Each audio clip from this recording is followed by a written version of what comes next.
Informal assessments that we're focusing on this year, sort of what I just did with the quiet thumbs up. We're going to look at a few more though, if you want to go.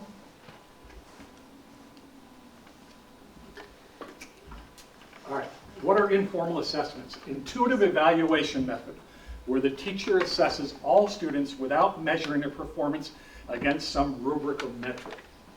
I didn't, all I was looking for was, where are you? Quiet thumbs up. If you didn't have a quiet thumbs up, then you would have told me that not a lot of you understood the learning target. If you didn't understand the learning target, we don't go forward.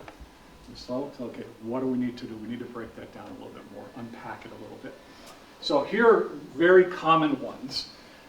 We use these at Montgomery also, paddles. They're great for math class, so kids can work out a problem, and you can say, just hold up your paddles.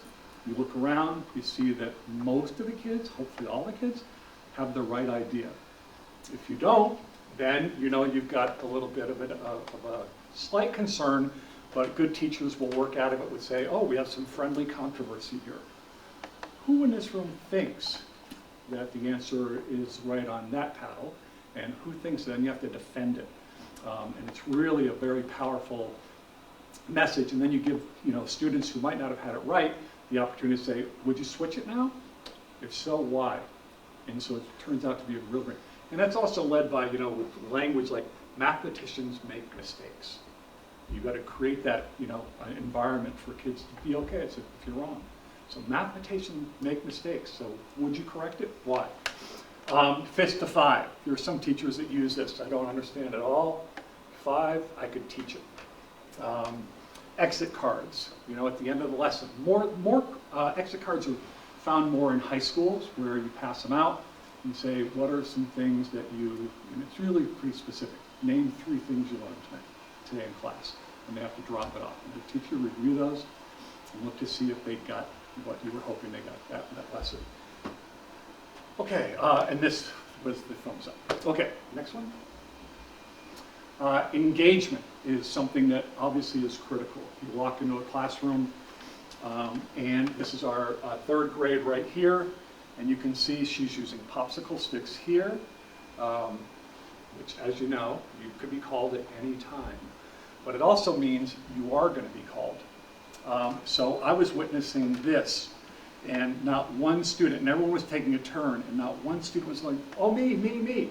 She was just slowly drawing the sticks out and putting them down after they had a turn. So it's a really orderly process of giving everyone opportunity.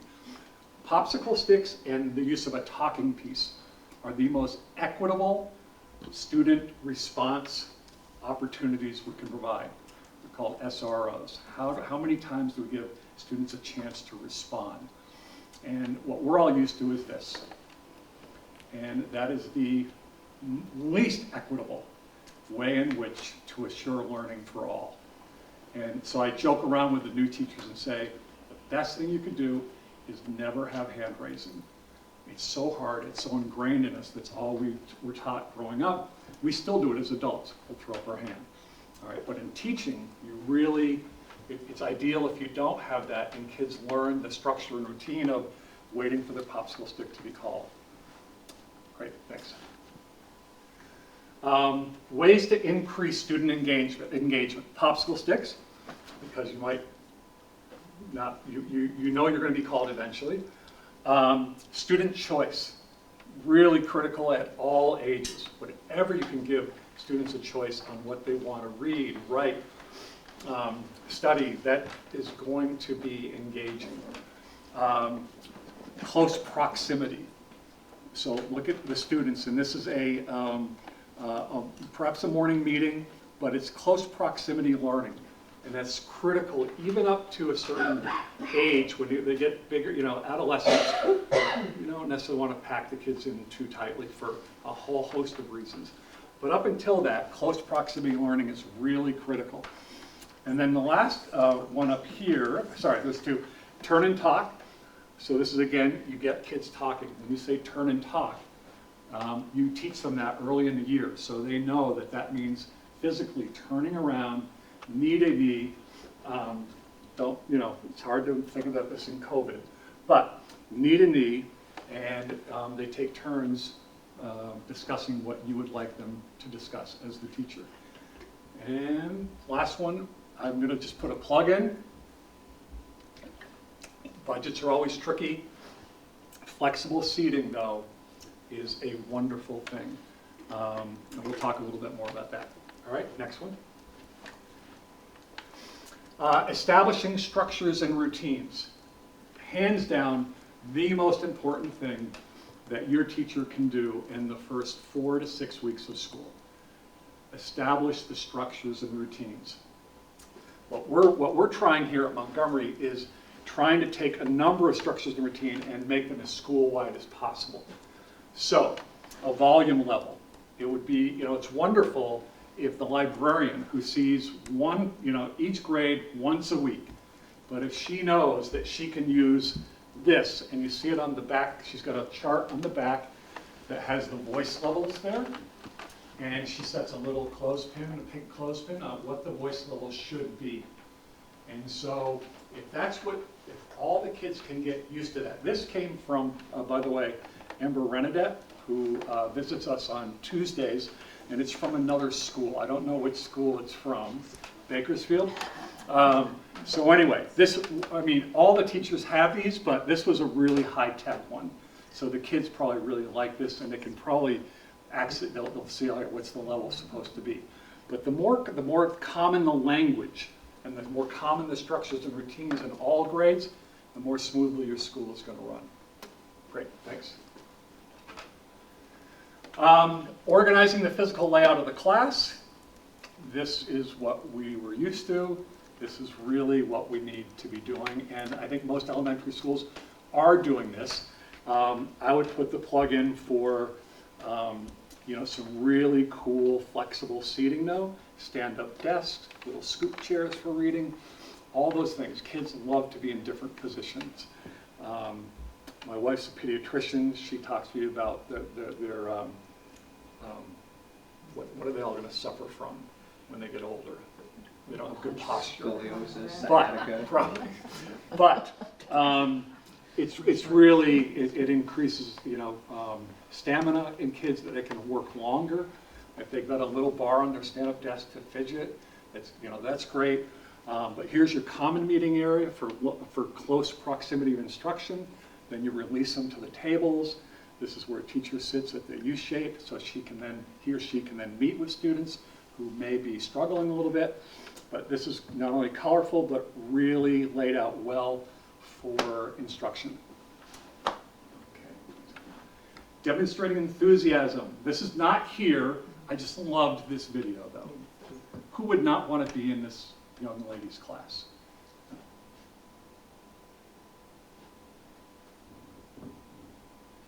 Is there a sound?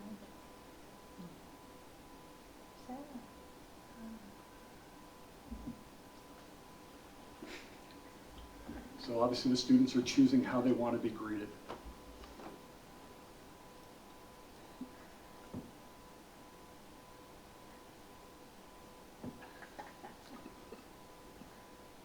Anyway, I could watch it over and over and over and over, but it's really just a warmth, and their choice matters. So and there are teachers here that do hug or high five, end of the day, so not something that's uncommon, but I just thought that was really adorable. All right. Oh, there we go. I think we're almost there. All right, so your exit ticket. I would maybe say, can you tell me how many ways Montgomery teachers are improving instruction? So I'm going to go easy on you, so I'm just going to, and kids are great when you start doing this. They all like to that. They could be called. Is Lynn? Lynn, could you tell me one way? They're using random calling sticks. Very good. Arlene? I do. They're using the targets. Learning targets. And we'll just do one more. Or Miranda? Yes. They're using the chart over there for the library. Voice level. Yeah, voice level. Great. We'll do one last one. Great. Aaron, just so you didn't feel left out. Uh-oh. There, yeah, flexible seating. Flexible seating. All right, and I think that, are there any questions about some things we're doing and trying to emphasize here? We're using video a lot as well, and try to share, have teachers watch themselves is another one of those. If they can get over looking heavier and older, they learn a lot from it. It's great. I think also what the staff is really enjoying about the part of the peer observation is that we have that Tuesday where we meet once a month specifically to go over these, and they're going to celebrate each other. So that just gives them a good feeling. And one of the teachers said that to me, like, that's even like adult SEL right there, where we're celebrating each other. So we said that today with Sarah. So. Thank you, Patrick. I love how you put that all together, and I could see how, you know, by focusing on these, you're creating the conditions for students to be able to access the learning, the priority standards, the access to our big board goals. I love how you put this all together in a cohesive, understandable way. It was something I could have spent an hour and a half on or 15 minutes. Right. So I know. you got the 4 fact, minutes left. you got Yeah. the fact. But and I'm just going to put in a plug. When I retired from Highgate School as principal a couple of years ago, I was fried, and coming here has been just total rejuvenation, just wonderful. And I credit Sandy a lot for recognizing that Ed Montgomery had not had a previous encounter with so many new teachers. But, last year it was new to the building, pre-K, K, 1, 2, and 3. And 3 of those were really brand new teachers. So for her to advocate for the staff I thought our timing was perfect. So I appreciate it. All right. And when Patrick came in to speak with me about the position, with his folder full of Marzano stuff, the stack of the books was sitting on my table. I had already purchased the books. It was like, how did you know? So it was perfect. It Yeah. all came together nicely. So thank you, Wonderful Patrick. community, great school culture. All right. Thank you all very much. Thank you Thank so you, much, Patrick. Patrick. Excellent. Thanks, Sandy. You're welcome. Really wonderful stuff. All right, so that brings us to Morgan with the financial and business report. Thank you. In theory, you all got an email, I think it was late last night, with the monthly financial report. That will now be going out automatically to you each month. And Courtney will continue to link them in your agenda as well. We are at the point of the year where there's still mostly unknowns. I do hope to start working on the Enosburg and Richford high school tuition bills this week, and that is really our first look at where we anticipate you're going to end up at the end of the year. I can answer any questions on that, and then I'll also give you a brief update. We had the auditors in for their field work this week. They are now off-site. Today was their last day on-site. They will, over the next few months, continue to ask for some follow-up information. But at this time, for NMV, I don't anticipate any findings in the audit.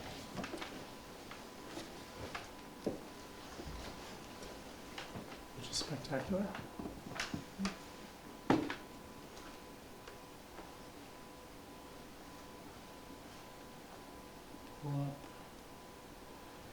If there are no questions on that, I will start to talk a little bit about the Fy24 budget. This is a little early in the process, and I'm just going to go over a slideshow that I'm going to use to walk you through the budget development process. We will be tweaking this as we go along. I don't want to do that. I want to slideshow.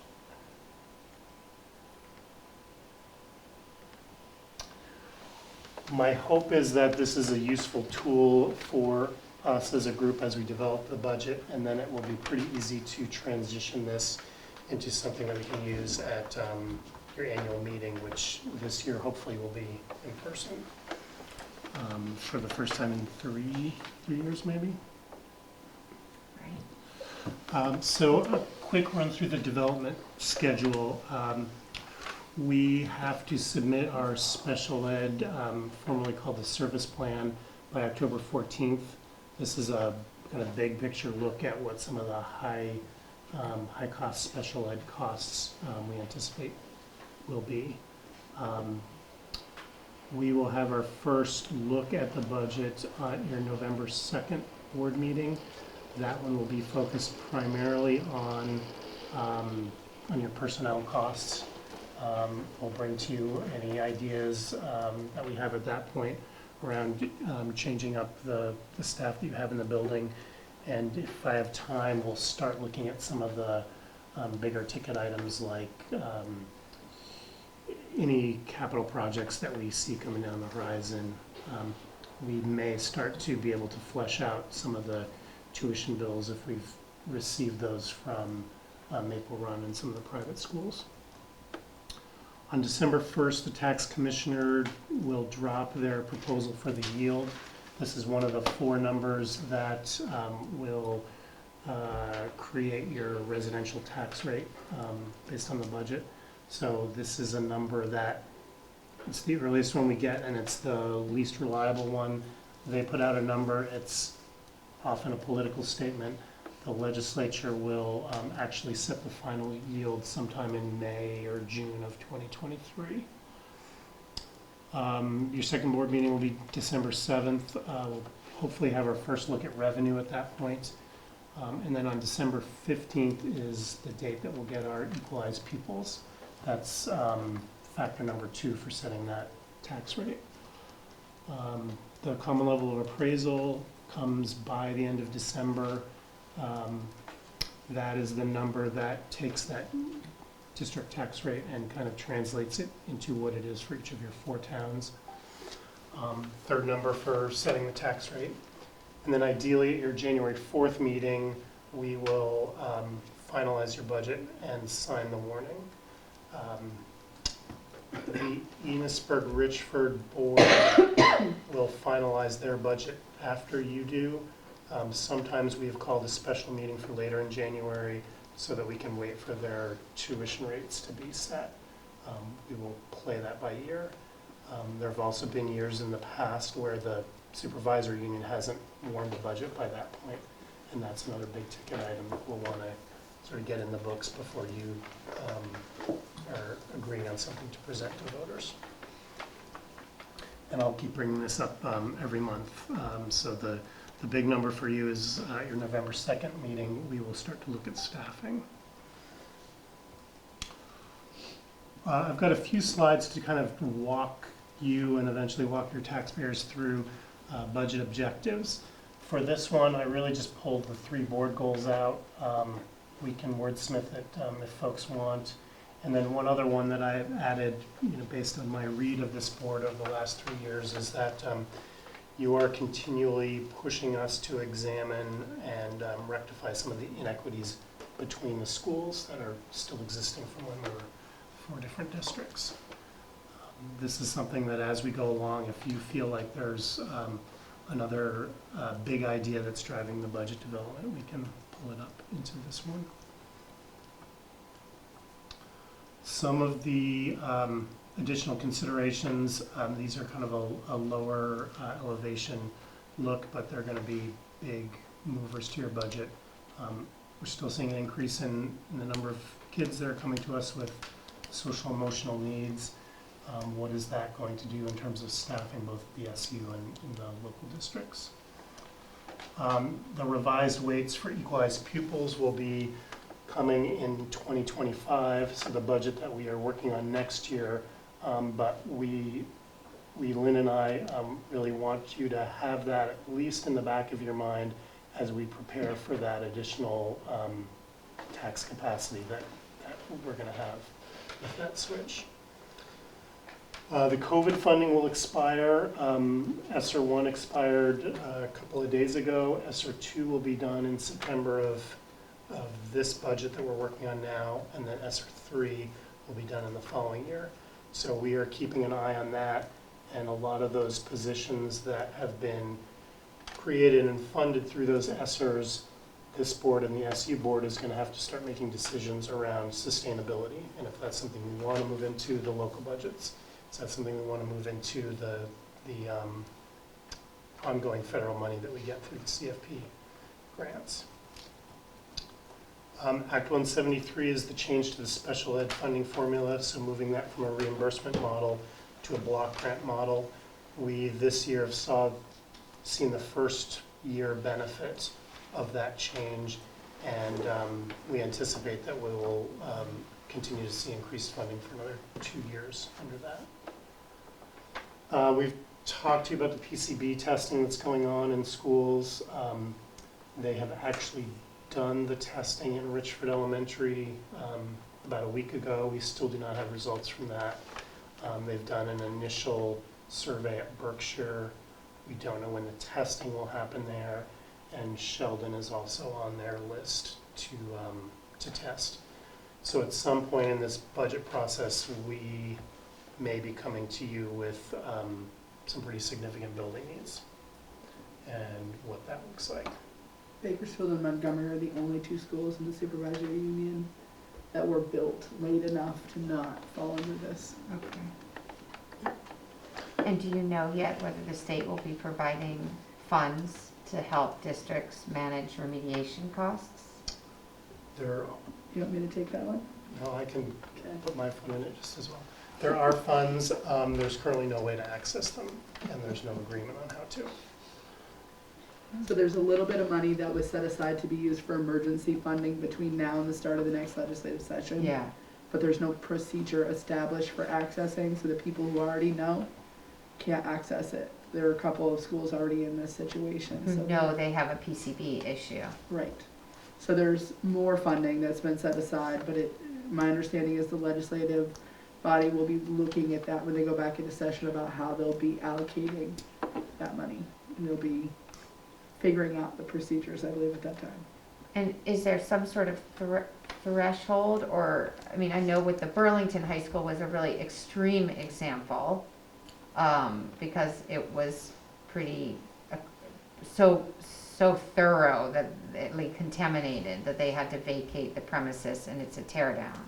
So there was a change in the threshold for the state of Vermont to the Vermont's tolerance level is much lower than the federal level, or I guess much higher, depending on how you look at it. Yeah. So Burlington's had leached into like floors, and like once you have PCB contamination, it leaches beyond where it is. So we got into the dirt and things like that. So one of the things that we do know is that there are thresholds that you're talking about, and what we have learned is that there's an age band threshold. So when we get these results, it may be that they say that this is allowable for certain age groups, an allowable level for certain age groups, but not allowable for other age groups. So we're curious to see if we do have PCBs in our buildings, will it impact the entirety of a building? Will it impact a classroom? Will Right. it impact a common space? So we are in beginning stages of doing some proactive problem solving and contingency planning, and we're going to be engaging the leaders in some of that, partnering, having them be thought partners as well in no matter where it comes up, what are all the assets and resources that we have that we can put towards serving the needs of all of our students. So I think when we get those results, there's going to be a lag as we interpret them, because it may not be as extreme as Burlington if PCBs are found, say, in Berkshire. It may be that they say this building is okay for K through 5 and 6 through 8, but not for pre-K kids, and we may be looking to move those out. It may be that this wing is okay for everyone and this wing is okay for K-5, and we can just move classes and make the problem go away while we kind of tackle the remediation piece. How does the testing work? Like, how are they determining that it's in classroom A but not classroom B, or it's in one wing of a building but not the other? So they're putting physical units in different parts of the school that circulate air over 24 hours, and then they come back and get them, and they somehow read it, and so that's for I think it's for a certain airspace. So it's an initial testing. So if you have an elevated level that comes back for something like that, my understanding is then there are then follow-up testing. So you would determine, is it in the air? Is it in, the windows? Is it leaked down into the floor? So they do a deeper dive in terms of testing at that point. And so we're to believe that there could be some level of PCB presence, but that it's not considered harmful if it's below a certain threshold? Yes, Even over extended time. yes. Just think of staff who teach in the same room for decades. And that's based on what EPA standards? Well, it's the EPA and It's- Vermont's yeah. standards. They're lower than EPA standards, so they're tougher to. We've set the highest standard for EPA protection in the country, is what Yeah. we've been told. And, yeah. I don't know enough about PCBs to Yeah. understand whether the presence of any level is problematic, regardless of what the state environmental agency says or the US EPA. But I don't know enough about it. That is true, and if you think about, say, lead in the schools, they probably could find a certain amount of lead in each of the schools we have, and it's probably safer for the kids to be spending their time here than half of the housing stock in the state, Yeah, so. all right. Well, we shouldn't get ahead of ourselves too much. We'll just have to see what the testing, and who's doing the testing? The state's contracted with half a dozen testing agencies, and so you're not paying for that. They basically took the state and divided it up between these 6. And they each have their own schedule for schools. Sorry, she's got a ladybug that was gonna go in. I appreciate it. Don't worry, I have been bitten by so many ladybugs today. I was trying to do. It's, I think they're not appreciate it. ladybugs. I think they're Well, whatever. Japanese Asian beetles. Yeah. whatever those beetles. yeah, they were But there's a- teeming have on you my looked farm up yet? today. No, not here, but There's at a home. sci-fi experience Yeah. happening Oh, this up is there. nothing. You should come over to my house. Yeah. It's horrible. All right, so anyway, and when will the testing be done? When will we know the We results? don't know. So- So Richford Elementary was supposed to be first, and that was supposed to happen in June. So I presented the testing schedule a few board meetings ago, Yeah. so we've got Berkshire is up next, and then you'll have Sheldon. And then, so it kind of goes by quarters in each year, so it's spread out over the next 2.5 years. Okay, So we have, Richford was our first one, and then we'll see how that goes, and then I think we have 3 in the next quarter across the supervisory union, with 2 or 3. In theory. My understanding is that the labs that they send the stuff to are now backlogged, and so Yeah. the schedule may roll out from what was originally. As are the testers, yeah, and as the abaters will be right, as well. right. The PCBs are what, largely in the installation in the old electrical systems? In electrical systems, I believe fluorescent lights, and then things like window caulking, Mastic. Oh, mostly Hmm. mastic. and I'm assuming that Vern is kind of front and center with a lot of this work and coordination, eh? Yes. Mhm. All right, okay. Thank you. Another reason I'm incredibly thankful for having a Yeah. facilities director Yes, certainly. at the organizational level. And was a lot of this prompted by the debacle at the Burlington High School, that situation? I think we Or were does- heading here. Does this Were we heading here predate, does before that predate? I think it's probably been discussed off and on Yeah. for a while, but I think that's what Yeah, I have caused it to look move, back and at it. I don't know, Lisa may be able to chime in on that. I don't know what committees it went through, but it certainly has Yeah. gotten a lot more press since Burlington. As it should.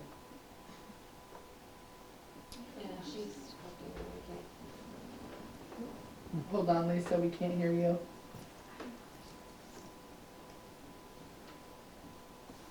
Lisa, we can't hear you. Can you try again? She's, huh, She emailed us something. Somebody said I can hear her. In the chat or something, yeah. Yeah, and I said she can hear it. It's the speakers, I don't know. Sandy, do you know how these speakers? oh, and she did just email a link, connected to the meeting materials for Vermont, the state of Vermont and the PCB situation in schools. Okay. We heard her a while ago, though, right? Let's see if we can get her back, but we'll let Morgan move on for now. Sure.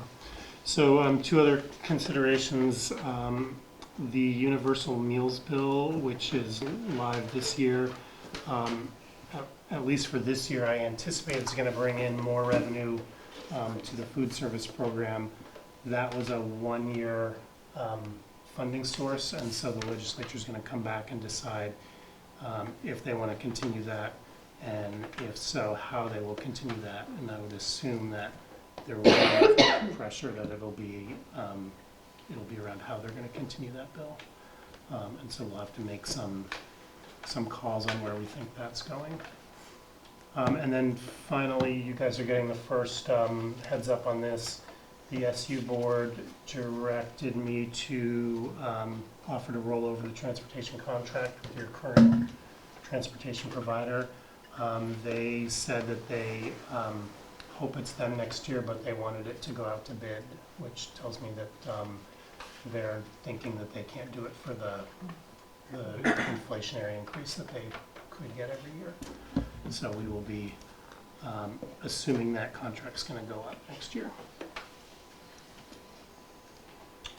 Lynn's going to talk a little bit about enrollment in more detail than I am, but the chart up there is showing the enrollment trends for the last 5 years, and then my projections for the next 5 years. So you'll see there's right now a big increase in Sheldon Elementary over the last 5 years, and then a slight decrease in Berkshire Elementary, Bakersfield and Montgomery kind of up and down and staying relatively flat on those out years. And I'll caution you against putting too much faith in these numbers.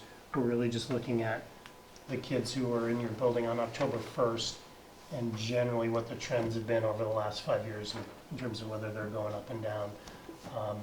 Things like housing prices are probably the biggest delta on this. I know when I was on the board in Montgomery a million years ago, the change in the Canadian dollar was having a significant impact on us because the Canadians were selling their second homes and families were moving in and our population was shooting up. That trend leveled off after a few years. But we will, we'll kind of keep this in mind, and I think at the annual meeting you'll want to show some version of this. Another thing that I think is impacting this number, at least for this year in Sheldon, is the addition of that pre-K. Yeah. So we have that second classroom, and so instead of all those kids being on wait lists, we have more kids in our programs right now. Right. I mean, if that trend continues for Sheldon, can they hold over 350 kids? They're pretty full. That's what I think you gave us that heads up last year too, to keep watching that. And then some considerations as we start building this. You settled your teacher master agreement last spring, so this is the first year that we're budgeting knowing what those numbers are, and so you're going to see a little bit of a bump from what we had projected going into this year. Your support staff collective bargaining agreement will very likely not be settled before you need to warn a budget, so we will need to make some assumptions on where we think the negotiation committee is going to end up on that. We've not seen any projection on health insurance premium increases yet, but the hospitals went in with a very large ask this year, and our insurance cooperative said that there will be a direct correlation with their rates based on what the hospitals are given. As is every year, we look at your outgoing 12th grade and your incoming 8th grade to see if we're anticipating bigger or smaller than normal increase to high school tuition. And then as I kind of tipped with the PCBs, we have somebody who actually can help us come up with a long-term facilities plan. And so we may want to start building in specific dollar amounts for specific bigger projects as we go into this budget.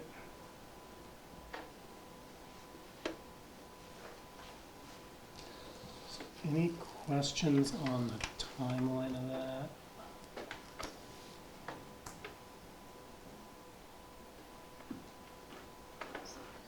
No, it just seems, I mean, I don't think there's any other way to do it, but to start budgeting for social ed in October for the following year, it just seems, I don't know, like, how can you even, like, you must, anyway, it just doesn't seem productive to any taxpayer, and it, like, or even any school personnel. Let's It's just. the beauty of Vermont's education funding system, Erin. No complaint, but we're in October now and we still can't for this year. For this year, I think, I hear you. yeah. I'm sorry, so stupid. Did we lose everyone? No, I was just trying to get a document, so. Oh, okay. So I All unpaused, right. so you weren't seeing it. Okay. You had asked me to start to gather some data on 8th grade class trips, and I did get something from each of the schools. Some wasn't in time for me to pull up anything flashy, but there are 85 8th graders, give or take, in all 4 schools this year.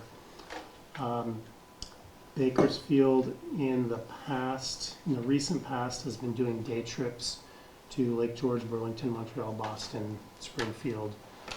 Those trips have ranged in the $1,000 and $9,000 price tag. The last time they did an overnight trip was in 2016 to Boston, and that was roughly $7,000.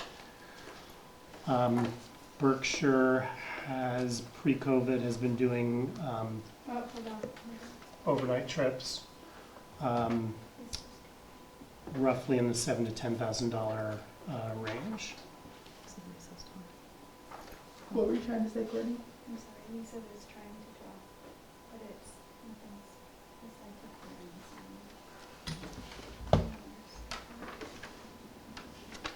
and I wonder if maybe you should put your volume up on your. I can put my and then speaker that way back she can on. hear, and then we won't. Sorry, she was just talking. It's okay. We're gonna try a different way, Lisa.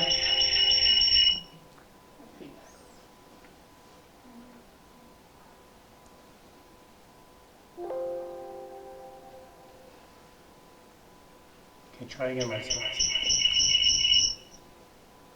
Please repeat those notes.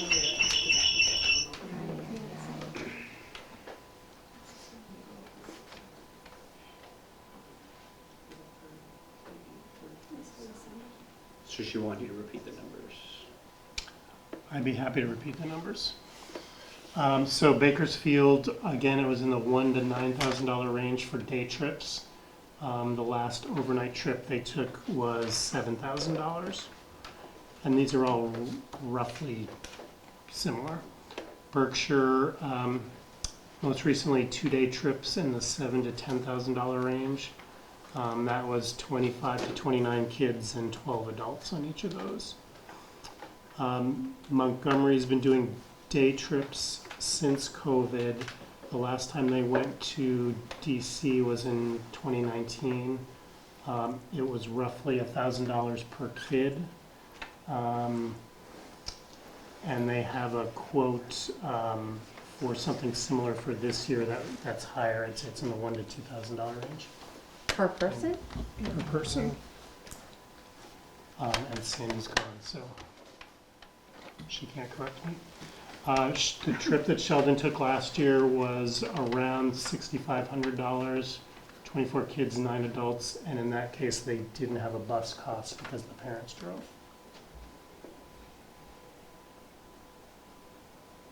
So I don't need anything from you from this discussion.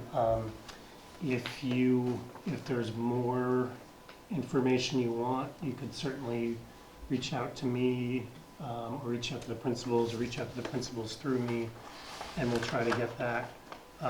If I was ballparking this, I would say if you've got 85 kids and it's, a trip is $1,000 a night, or $1,000 per kid, that's what you want to put in your budget if you wanted to do something as a board.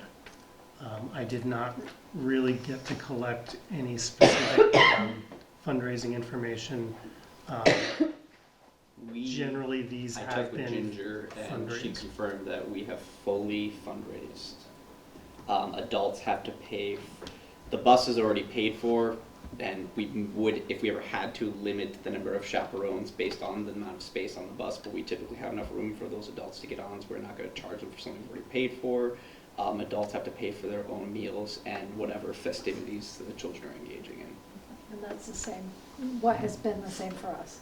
And adults pay, but we've fundraised everything for kids.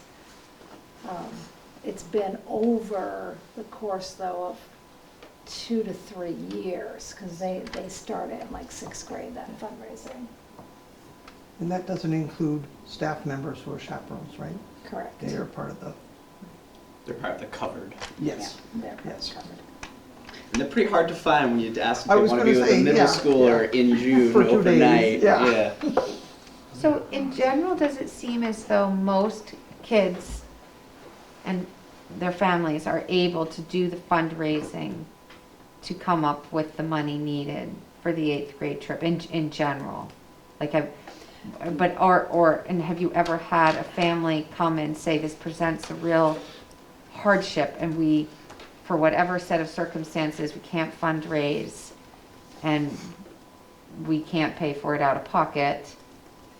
I would say that we definitely have kids who don't do as much of the fundraising as others, but the money is pooled. So every kid is able to go. There's no, whether you fundraised once or you did it every single time, doesn't matter. Okay, interesting. For us. Okay. We pool that money. Yeah, it's not like a one-to-one. You raise $8,000, you raise $2. Oh, see, back in the day in Montgomery, that was exactly how it was. It's a collective And effort. it which was kind of not a reinforces that collective community effort, which is piece. really nice to hear Yes. that is not the case anymore, or at least not in your schools. It's collective. We also work pretty creatively around, if we have a friend who's maybe not engaging or isn't able to engage in certain parts of the fundraising, we can find some creative alternative options. Maybe we come up with some creative ways for them to kind of Yeah. do some in lieu of Yeah. fundraising options too. And then there are some families, maybe we have to problem solve how to get them access to a fundraiser, and then some other families were like, hey, what's going on? I haven't really engaged, and they just say, yeah, we're just gonna cut a check. And if they say that, we're like, okay, but then if there's other families, a couple families are maybe feeling uncomfortable about the fundraising Yeah. process and feeling some way about money, because that can come up for people, we still kind of work and try and problem solve a Right. way to get them to feel supported, and not that we're looking down on them or pointing out they do or don't have money. Right. Those pieces. Yep. I would say for our school, I mean, I love the idea of if the board were to foot the bill. I think I'm not going to say no to free money. I'm smarter than that. But I think what's really awesome about our process is the ownership and engagement that the kids take on the whole thing.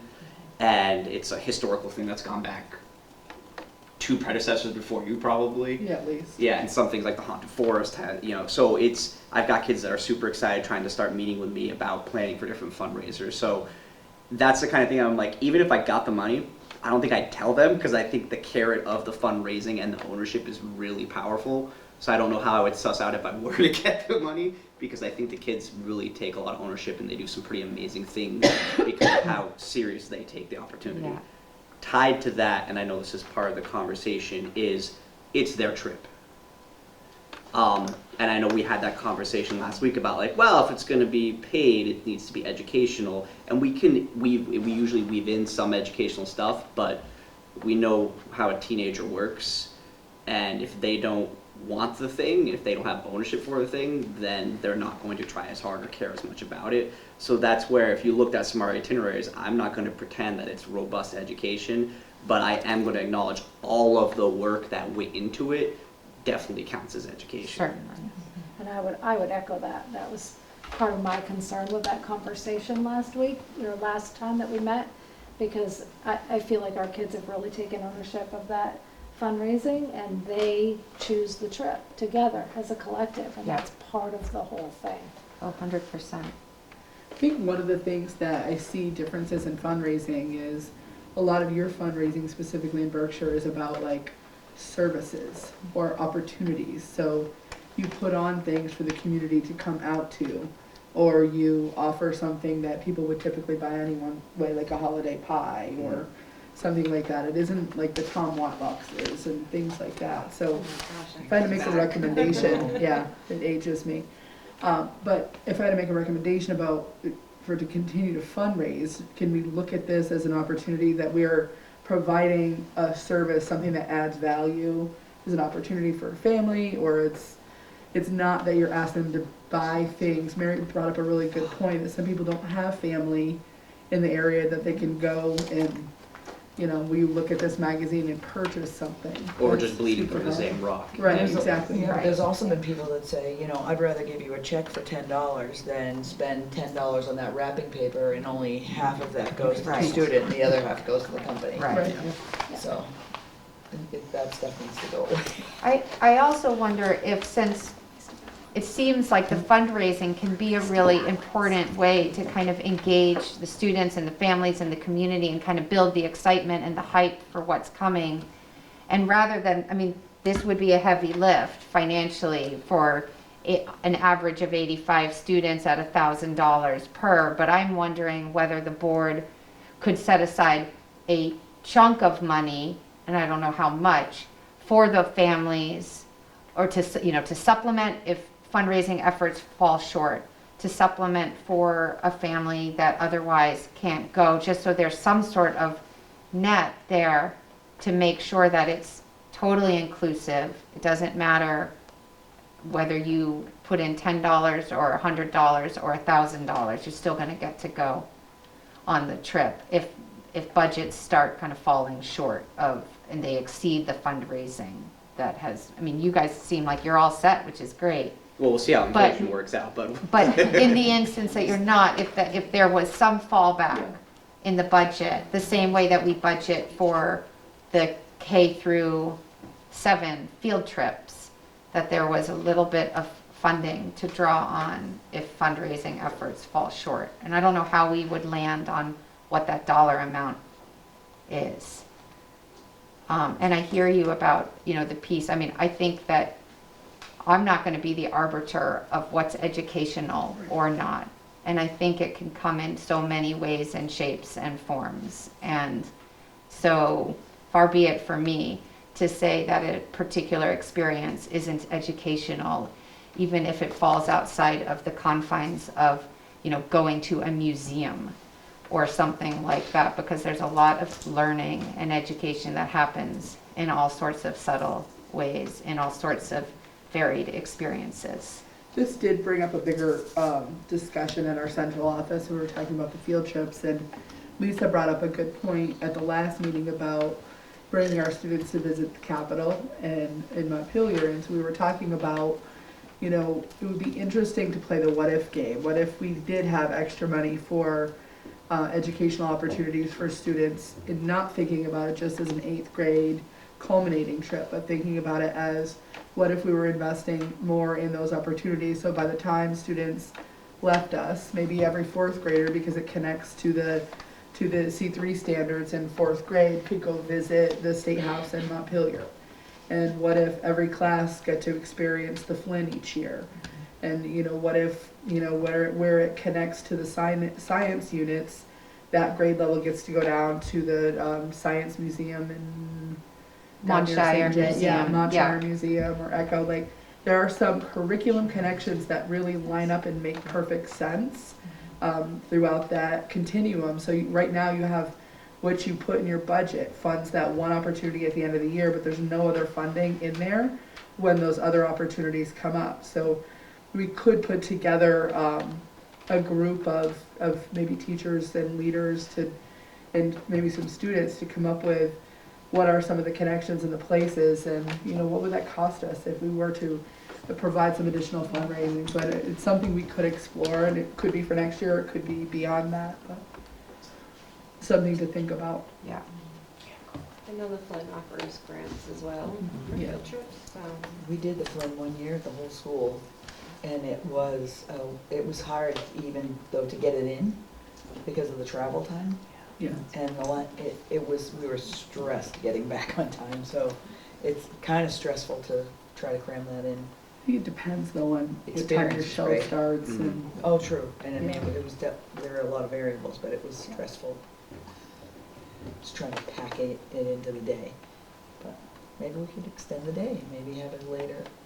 In hindsight, I would have done something differently. Well, and if you're looking at things like the Flynn offers some great educational experiences, but it's not the only place Right. that offers those types of experiences. So maybe there's something closer that might, There's one in Stowe, I believe. yes, Because we've been accessing them. Yeah. Johnson State is there.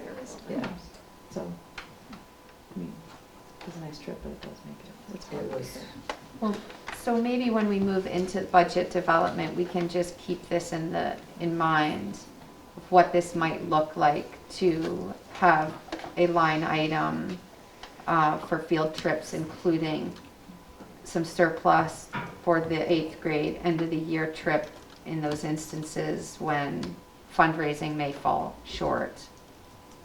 We can keep talking about that when we're building the budget out, eh? Does anyone want to talk further about it now? We're good for now. Okay. All right, one motion that I will need from you tonight. 2 months ago, you gave Mary the honor of appearing on your behalf at the Vsba annual meeting. Vsba is the cooperative that provides your property and liability insurance. Need a similar decision from the board for the VHI annual meeting, which is held in the same place at roughly the same time. This is the health insurance cooperative that you belong to. So if you're so inclined to do the same thing, it would be a motion to appoint Mary Niles as authorized representative to appear and vote on behalf of the board at any and all meetings of the members of the Vermont Education Health Initiative or any adjournment thereof. And if you don't want that, you can give it to someone else or to the VHI board.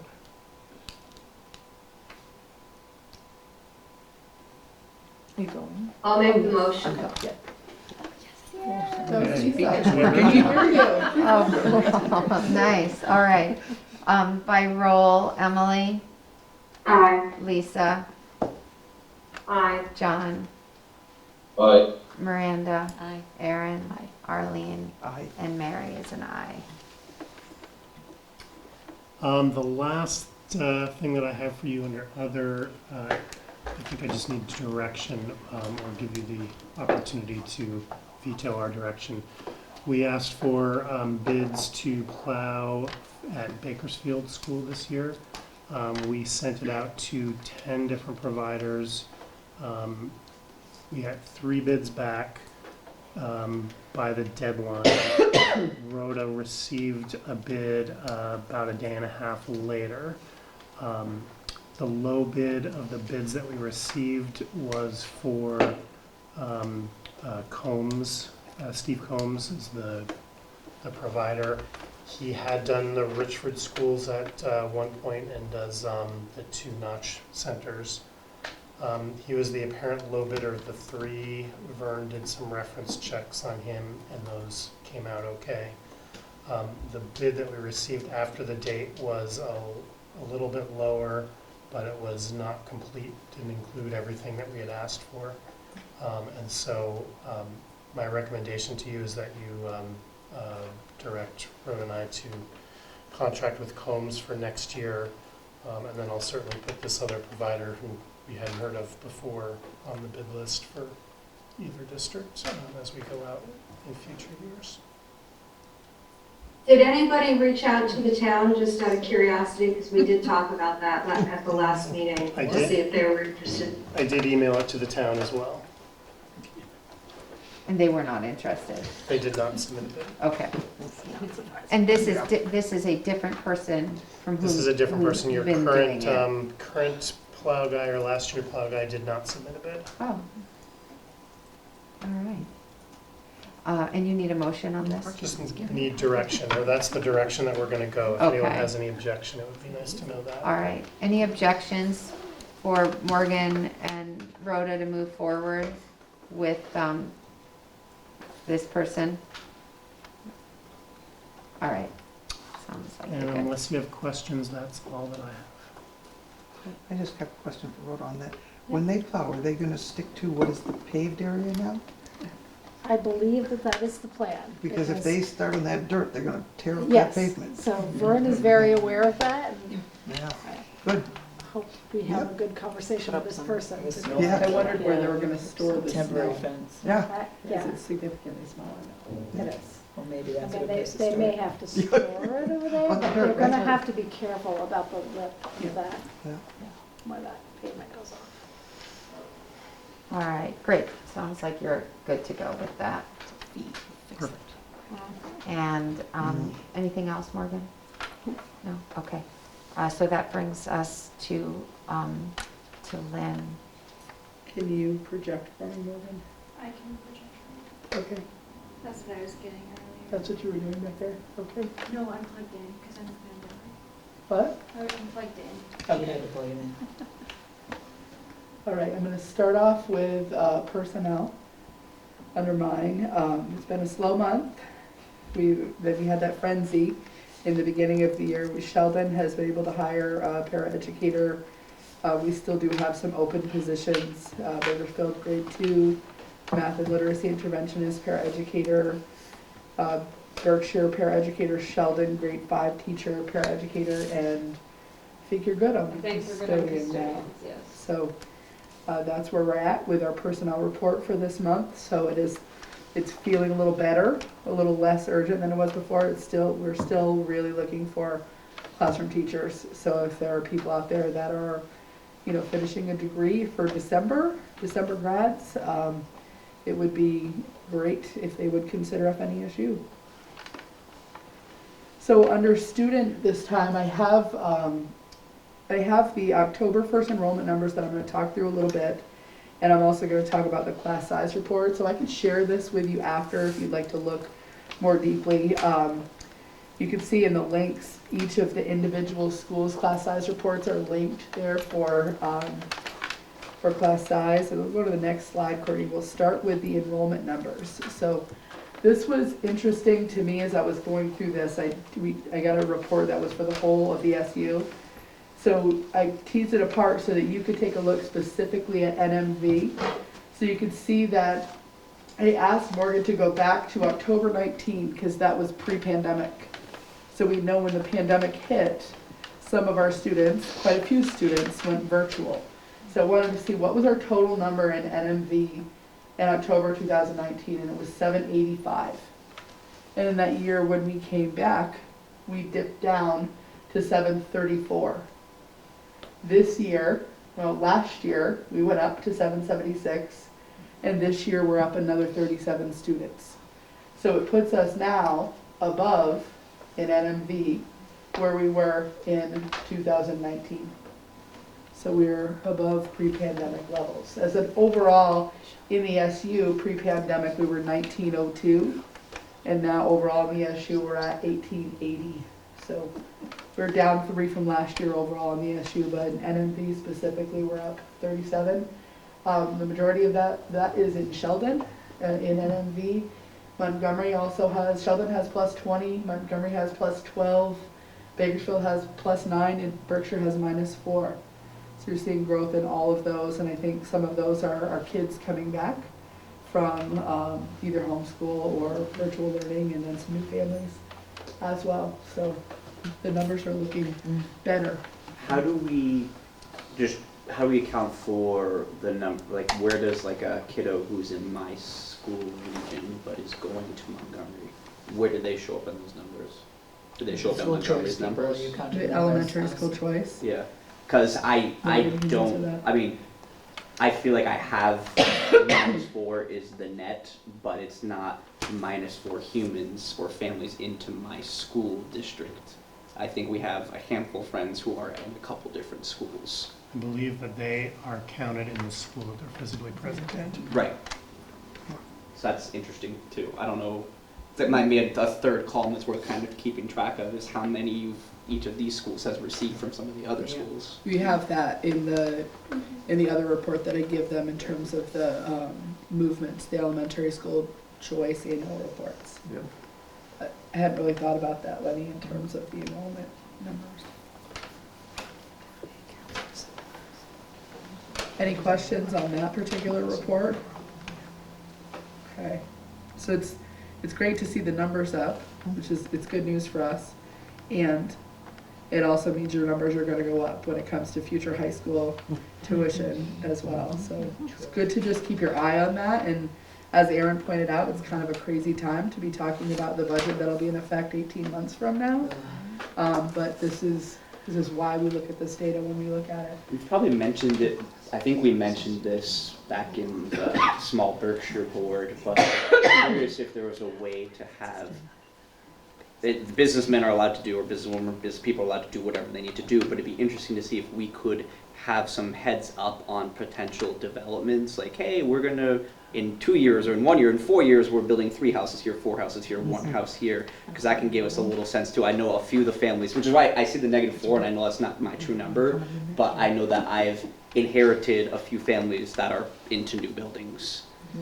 That might be something that's worth knowing, if there are any pieces of that I coming think down the that's road. something I would encourage each principal to make a connection with the town clerk in each of the communities. And that's not gonna be something we can really track, but if you make that connection and just say, you know, could you give the school a heads up if you approve building lots of, you know, more than a single building lot or more than 3 lots, could you give us a heads up if there's some sort of development?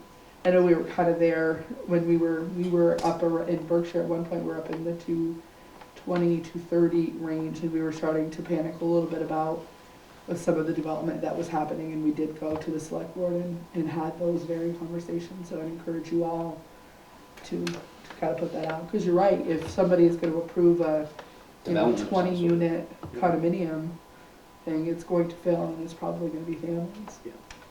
So, all right.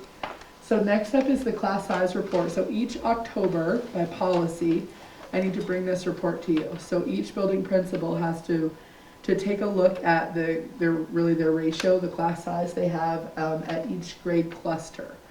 So by policy, your minimum average per policy is established in that third column. So for K2 and 3 through 6, we report out on math, reading, and all other content areas. So you could see Bakersfield's class sizes compared to Berkshire, Montgomery, and Sheldon. When I look through this, the class sizes are bigger in Sheldon. They're similar between Bakersfield, Berkshire, and Montgomery. They're not terribly bigger in Sheldon. They're 2 to 4.5 students per classroom bigger. All are above the minimum average class size as per policy. And then in 7 and 8, we report out on all classes with the exception of PE. So those are also above the minimum average or threshold. Any questions on that? Okay. So Mary, I have a wonder. Originally, I had planned a professional learning for the board tonight because we thought that we were going to need it in a timely way, and we no longer need it in a timely way. Right. So I'm being mindful of the time. I'm happy to jump into this with you as an introduction, and we could stop when you feel like we can spend 15 minutes, or we can say, let's do it another month. I'm really fine, I'm fine either way. I mean, we started almost a half hour late and, so, and it seems like maybe it would be better to just do start to finish. Okay. How long do you feel I like? probably could do it in 15 minutes. In 15? Okay, well, I think then. Get started? Let's start, and Okay. then I'll keep an eye on the time, and if it's going past, then we'll Yeah. pick it up another time. I think that the purpose of this is, you know, we have policies that we have to follow, and the board establishes the policy and votes on the policy. So you have a policy on hazing, harassment, and bullying. And the part of the harassment policy is also inclusive of sexual harassment, which is Title IX, which is anything on the basis of sex is considered Title IX.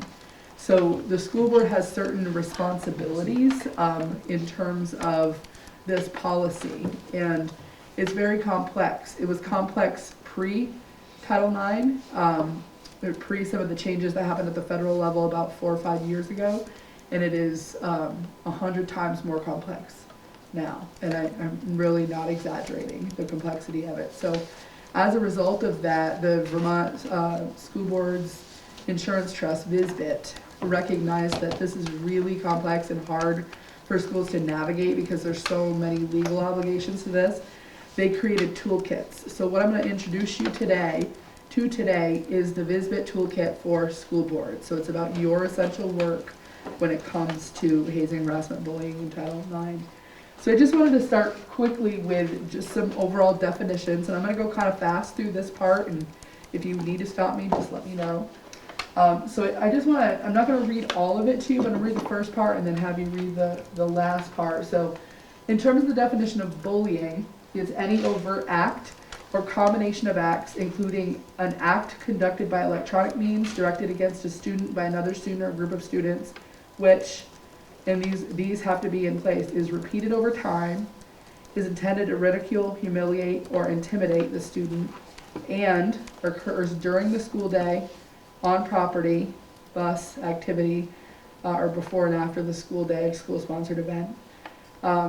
Or it does not occur during the school day or on school property, and so on, but it does pose a clear and substantial interference with the right to educational programming. Okay?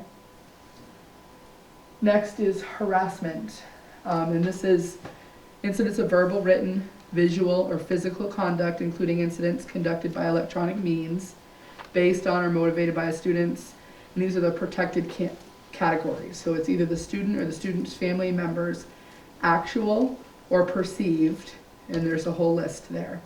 Race, creed, color, national origin, marital status, disability, sex, sexual orientation, gender identity, has the purpose of undermining or detracting or interfering with the student's educational performance or access to school resources, or is objectively hostile, intimidating, or offensive. Okay? There's a lot to those definitions.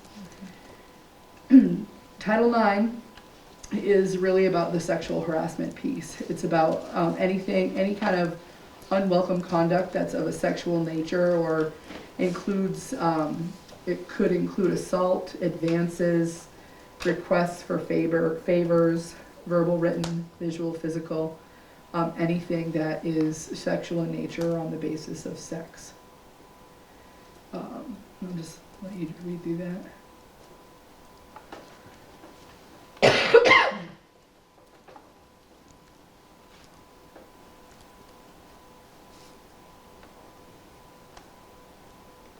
Next is racial harassment. So this is any conduct that's directed towards a student or a student's family member, actual or perceived race or color, and includes the use of stereotypes, slurs, comments, insults, derogatory remarks, gestures, threats, and so on. Could be written, visual, could be taunts, could be manner of speech, or any negative reference to culture and customs. And finally, hazing. So this is, you could probably think of in the news examples of hazing where it is anything that anything that is intentional and is committed, a reckless act committed by a student, whether individually or like a team, is what you generally would hear of examples being, where the behavior is done in connection with pledging or joining some sort of an organization. And it's you could expect that it is endangering the mental or physical health of that student. So those are the definitions, and there are 8 primary board duties when it comes to hazing, harassment, and bullying. So I'm gonna, like I said, I'm gonna share this with you. On the bottom of this slide, you can see that the F30 policy is there, which you've seen before, and then the F30 procedure is also there, which you have seen before. So steps number 1 through 7 are included in the policy. So these are things that you already are assuring by making sure that they're in the policy. So you have to adopt and approve school policies and procedures, which you already have. You have to ensure that there are publications of those policies and procedures, distribution of the policies and procedures, training, distribution to students, teachers, staff, ensuring training of those same groups, and education of students, having designated employees in each building that can receive reports of hazing, harassment, and bullying. That's defined in policy. And then the final piece that we're going to talk just a little bit about today is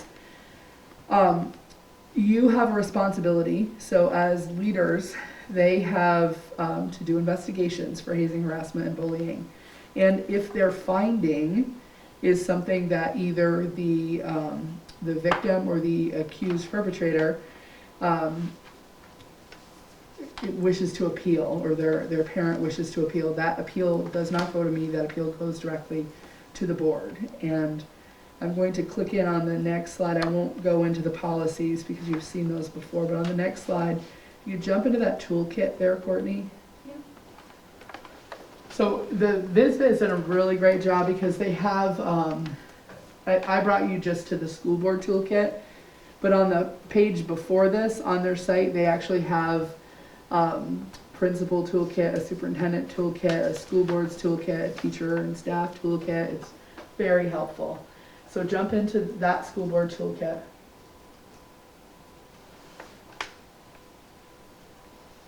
And we're just going to spend a little time. I'm not going to go deep because this isn't something that you need to use now, but I want you to make sure that you understand that there would be a procedure and there would be, you'd have tools to use if you had an appeal brought to you. So if you go down just a little bit to number 8, so I'd like you to go to page 12. So this is set up in a really user-friendly way, so you can use that index to be able to dig in and say, what does this part actually mean? And it brings you to something. Heather Lynn has created this for all Vermont schools through Vsba. So this section summarizes your duty in terms of receiving, oops, can you go down just a little bit more? Right here. This talks about your duty to conduct those hearings. So it tells you exactly, there are guidance memorandums, so it tells you exactly what it is that you're supposed to do. So if you keep going, there are draft letters that are really specific. If it's a harassment appeal, you do this. If it's a hazing or bullying appeal, you do that. So there are all kinds of questions and Q&As here, frequently asked questions, which are really helpful. So if you get in there and you're trying to figure out, I was going through this myself last week to think about, you know, what is the board's responsibility and what's this, because we haven't been at this level before. So this was really helpful to go through. Keep going down a little bit, Courtney. Keep going past the Q&A. Okay, right there. So she has even gone in and she's been very good about even like when you receive an HHB appeal. This is something I would do for the board. There's a draft letter that would go out establishing what the hearing is going to look like and what the expectations are. Keep going on that, Courtney. And then it gives you, this is directions for the board chair to be able to understand how to run the hearing. So it's very explicit. Okay, this is kind of what Pietro has done with you in the past, Mary, when we've Yeah. had the one-on-ones. Yeah. This is like a really clear plan of how to do this. And then it talks about what your standard of review is in your hearing. And it gives you some really clear guidance on this. It also talks to you about what is your role in terms of a response and timeline and all of those pieces. So I don't know that I need to go much deeper than that unless there are questions, but it was really making sure that you understood that if we did have an appeal that came either from a victim or alleged perpetrator in the situation, it could come to you as a board and you would have this kind of document that would be guiding you. And I would certainly work with a board chair to prepare for something like this, and we would establish in advance, you'd be looking at this in terms of what your duties and responsibilities are in that hearing. So it's really not to, the appeal is really not to gather more evidence and try to determine whether it happened or not, but it's really to establish whether or not the principal in the case asserted their authority appropriately in the determination. That makes sense. Any questions? It wasn't the most engaging professional learning, but I think it's It's helpful, it's yeah, I helpful think for it's important to sure. know. And nice to know that that exists to help kind of guide us through Yes. the process so we do it properly. I'm wondering how many principals in this room have this flagged on your desktop? Yeah. Flag, Yeah. open, running. It's so complex, Labeled and it's Yeah. really lettered. important to follow it. Right, Signs of times. What was that? Somebody just said something on the TV. Oh. I don't know who it was. Just talking. Did someone try to say something online? Library view. We just have the little bar. Yeah. can we get out, back to the, there we go. Oh, I guess I was wrong. Anybody have a question on Zoom? No, Emily and I just couldn't see the presentation, but I found it afterwards. Courtney had a live link in the docs, the Google Docs. On the Perfect. agenda. Okay. That's all I have, Mary. All right, thanks so much, Lynn, I appreciate it. Fast talking. So we'll move on then to our principal reports. And this is just if there's something that you'd like to highlight or add to your report. We'll start with you, Rhoda. I was just going to highlight that we had two different groups of students heading to two different things that I felt were very valuable for our middle school students. So the first was a group of 8 students who went with our guidance counselor, Kendra Pillsbury, to the Getting to Why, and it's through Up for Learning, and basically they looked at those risk assessments that go out at the end of the year and kind of looked at that data from our school and put together a little presentation, which we haven't seen yet, but they're going to present to us about what stuck out to them about their findings in that data and how they can together help make our school a better place based on those findings. So it's really good. I know Michelle Irish was there working with our group, and they all had a pretty good time. And the other one was we had a group of students 5th through 8th grade who went to the State House for the Day of Equity, which they couldn't stay for the whole thing because, again, that busing is an issue. They had to leave toward the end in order to get back, but they did see a lot of different presentations that were there, got to hear a lot of different things. Some of it a little bit over some of our 5th graders' heads, but the older kids definitely got more out of it, I think. But it was a really good day for them, and they seemed to all come back smiles and had a good time, so it was good. Yes. Thanks, Rhoda, that's great. Lenny, anything to highlight? Plenty of things. She just reminded me of something I hadn't thought about, but we are working on engaging in some of those same activities. I'm not sure if you connected with the same people that we connected with, so we noticed that there were some concerns and some limitations around vaping, drug, alcohol, tobacco education within our school. And actually, Rachel Reynolds, the principal at Enosburg Middle School, connected me with Amy Brewer, coordinator for, now I pulled it up so I can remember it, the coordinator for the Franklin Grand Isle Tobacco Prevention Coalition.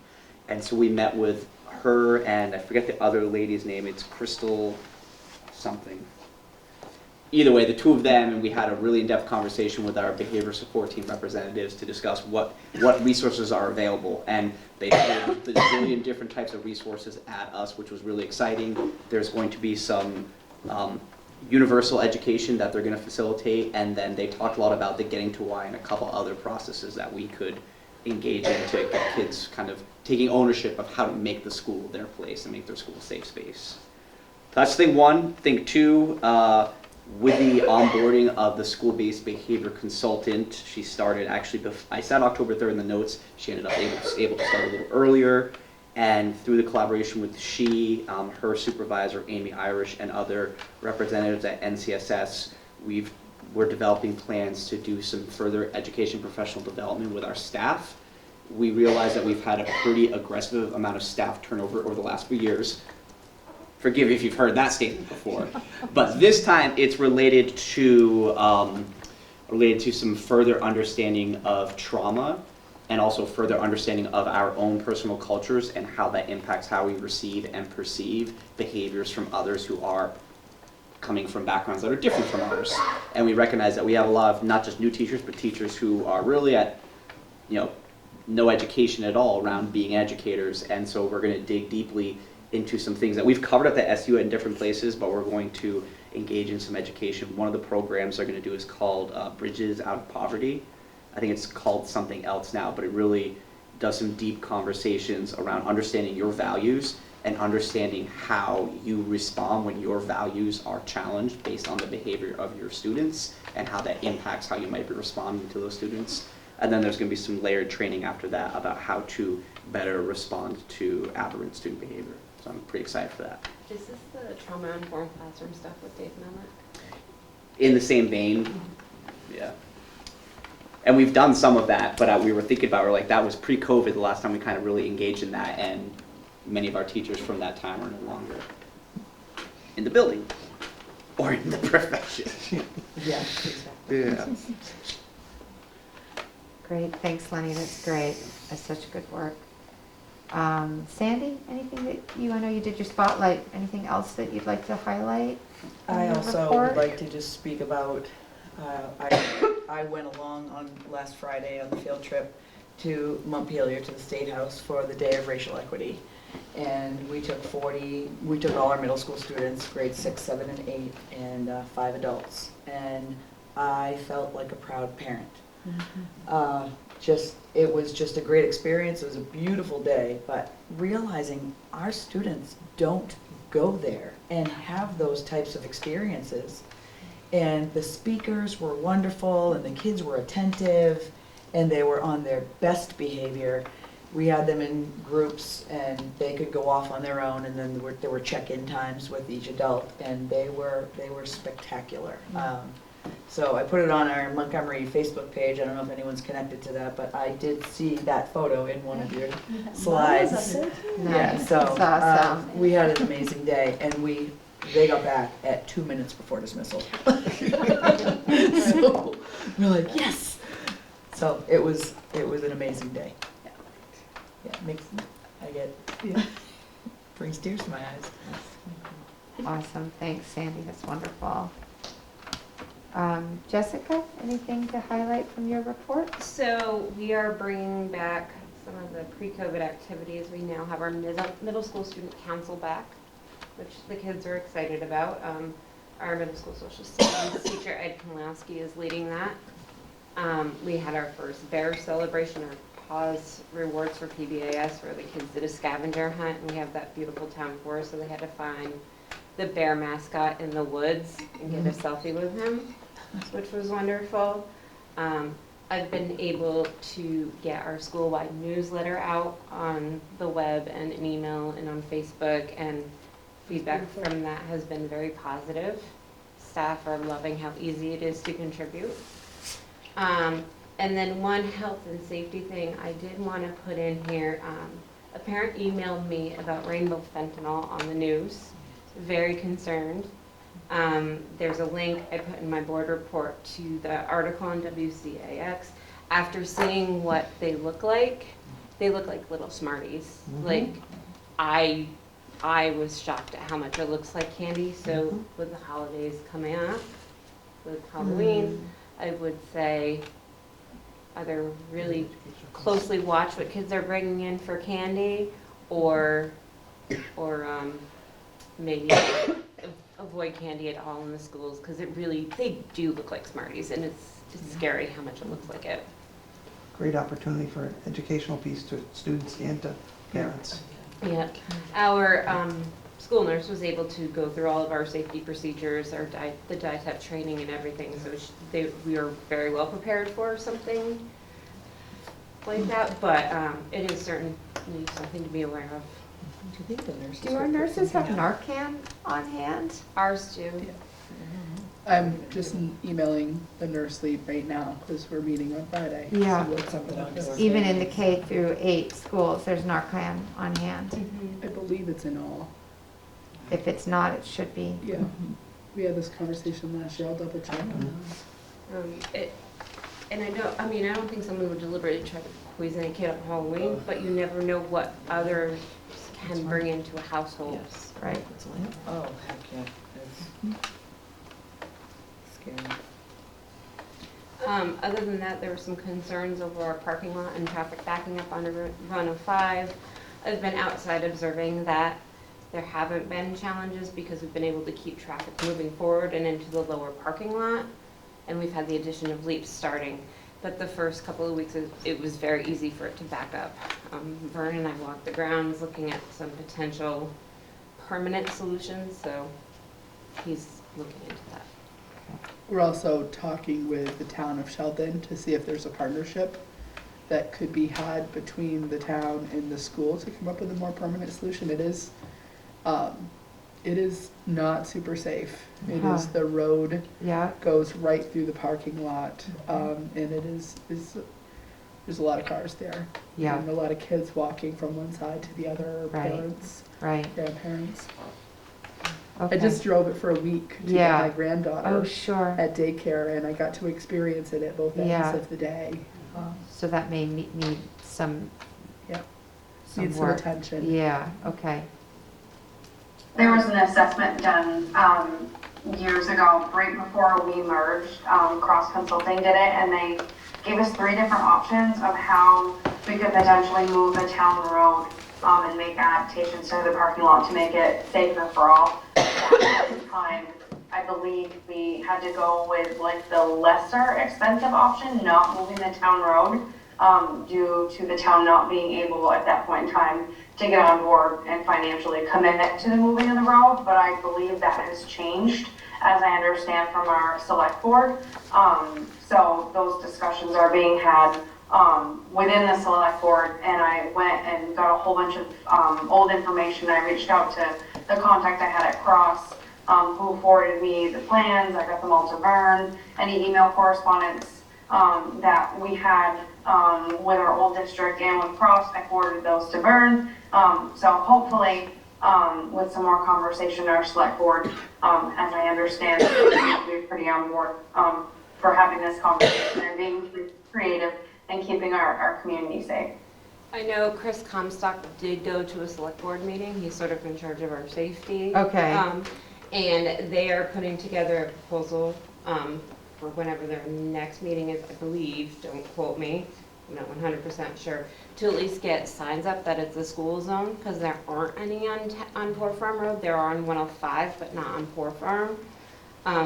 Perhaps flashing, I know he talked about speed bumps there, but I mean, they accelerate up the hill to go down Poor Farm Road. So I'm just trying to picture this now. We're not talking about 105, backing out to 105. Cars do back out to 105 for events, but what she's talking about is when you pull into that school parking lot, it just looks like the school parking lot, but Right. really the left side of the parking lot is Yeah. a town road Oh, with and no people, barrier on the right do side. people live down there? Yeah, Yes. there's about 10 Yeah. houses and Oh. in business that just got licensed for a larger operation. So there's all of that traffic in addition to all the school Yes. I was out there specific one school afternoon traffic. and right when we were about to dismiss buses, a tractor trailer truck was coming up the hill and I was Oh. able to radio and stop the buses so the tractor trailer truck could go through. I don't think I knew that was, there's like, so that road is basically cuts through Yeah. that kind of that's when you can kind of drive in and kind of circle around to those parking spaces closest to the building, eh? Yeah, If you front- just stayed left, if Right. you stay left, that's the road. Oh, So it okay. just kind of follows Yeah. the guardrail. If you look at the screen, you've got the school down here. Yeah, 105 is up here. okay. Poor Farm Road comes down. No, So okay. it's not your on. school driveway, it's a had no road. idea. I did I not did know not that. know Well, that. that is not good. So you have And there's no parking barrier. here on Right. one side of There's the no barrier at road. all. It's just And do all Just all black. pavement. do teachers and staff park down in that lower lot They do, the mostly? problem with that lot is there's giant divots that we've had staff actually get hurt on. So Vernon and I have talked about, paving for next year. Okay, But that road is That and my, it's uphill. It's so icy. We had a staff like fall and break her leg or her foot last year. No. and this section here No, is good. uphill. So cars come in and accelerating, and then at dismissal time, we have cars lined up here while the buses are all up here. So this is where the backup happens. And then there are people who live here, so they're getting home, they're passing these cars and shooting up here. I had no idea. I just I know. assumed there wasn't any, Right. there shouldn't It be doesn't look any like traffic. Yeah, it doesn't look like, I never really noticed it. Most all the people I see there are going slow to join the school. Wow. That's a fun puzzle. Yikes. Hashtag rural Vermont, guys. and so the conversation with the town has been kind of what around ways to manage the residential traffic on Poor Farm Road? I think that Talking to reroute the road altogether Oh. is the conversation that had been had years ago. I've tried to find it. I reached out to Julia Callan because at that point she was our chair, and I believe she has those. I only have one of the options that Cross Consulting proposed, but they're word free. And I'm like using my finger right now. I don't know if anybody can see, but essentially it rerouted Poor Farm Road altogether. So that road was a separate entity Yeah. from the school road itself, as it should be. I think where it gets kind of dicey is what you're looking at is obviously some is, district property, if you will. Other components of that road and this property at large is owned by a private citizen, some is town land, so it gets super funky. So that's where our select board comes in, and I know that they're meeting on Monday. So my husband's on that, so I'm trying to be like, hey, shouldn't we look around? But it's something that as a community, we're all quite aware of. It's very concerning, and now because we've grown, as we just saw, we've grown in our population numbers. There's a lot of people concert or a sporting event. People are lined up all the way down that little tiny road that goes like to the left. All the way down around the back of the school. They're lined up on Poor Farm Road. They fill the top parking lot, the bottom parking lot, all the way down Poor Farm Road onto 105. People will be parked all the way up near School Street on the road just to get in to attend events. It's just not safe. I'm interested how snow removal happens, because the town plows Poor Farm Road, but we have a private contractor who plows our parking lot, so I'm not sure where all the snow ends up yet, because I haven't seen a winter at the building yet. Okay. Well, Miranda and Emily can probably tell you where all the snow ends up. I think it just ends up wherever, wherever they can put it, where it's not, it's gonna be safe, so down below. They I can think push it over the yeah. hill, okay, good. And I They think, they push it down up the parking over lot. where that little curve on Fort Farm Road, where there's that big giant hill and then that lower field. Those, banks will be super high. And then they will remove snow and put it down below as well. If the banks are getting too high, it's just a nightmare. it sounds as though, I mean, there are a lot of issues to discuss, but if we're going to be repaving the treacherous parking lot, whether it makes sense to look at what expanding it might look like if it's so crowded, the way Emily's saying that we're spilling out onto 105, which is so dangerous. I do have thoughts about the lower parking lot. I don't know if we wanted to hear them now, but we can plan that, or it's. I think we should wait until we get a Yeah. study, like, we're gonna wanna see what the town is gonna do, Yeah. because if the road comes out of the equation, then you have different area Right. you can access, so then you can have the conversation about what does parking look like in general. Right, Because you won't have the traffic flow issue to contend with Sure. the way you do. And whether we own that, I mean, I assumed we own some of that surrounding land around that parking lot so that we this is the could nature expand. center of the greenhouse.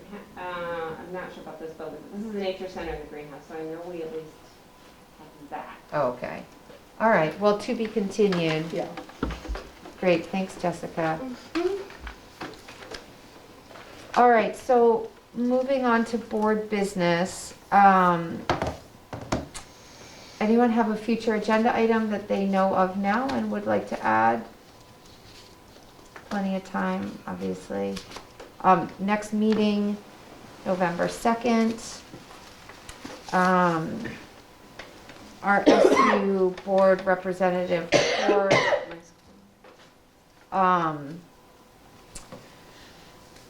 Do you want me to give, because I know it was hard, you were virtual for that meeting. No, I was there, but I had to leave when we went into executive session. But Right. I didn't take notes, so I'm gonna do that next time. No problem. I can quickly do that. I'll jump in if I need to. So at that meeting, we had a great spotlight from Melissa Wood, who's our Director of Early Education. It was so well done. We're so fortunate to have her at the helm. She did a lot of, talked a lot about our literacy data and how the early education programs are working, and the ways in which we're really strengthening early literacy development in support of the established board goals, with this third grade reading goal that the board has established. So it was nice to kind of see her drawing these connections there, and talking about how robust the program is right now and growing.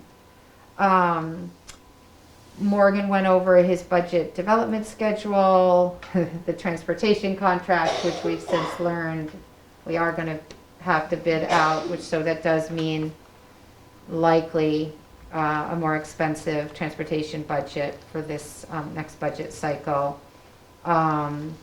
We did the proxies for the VHI meeting.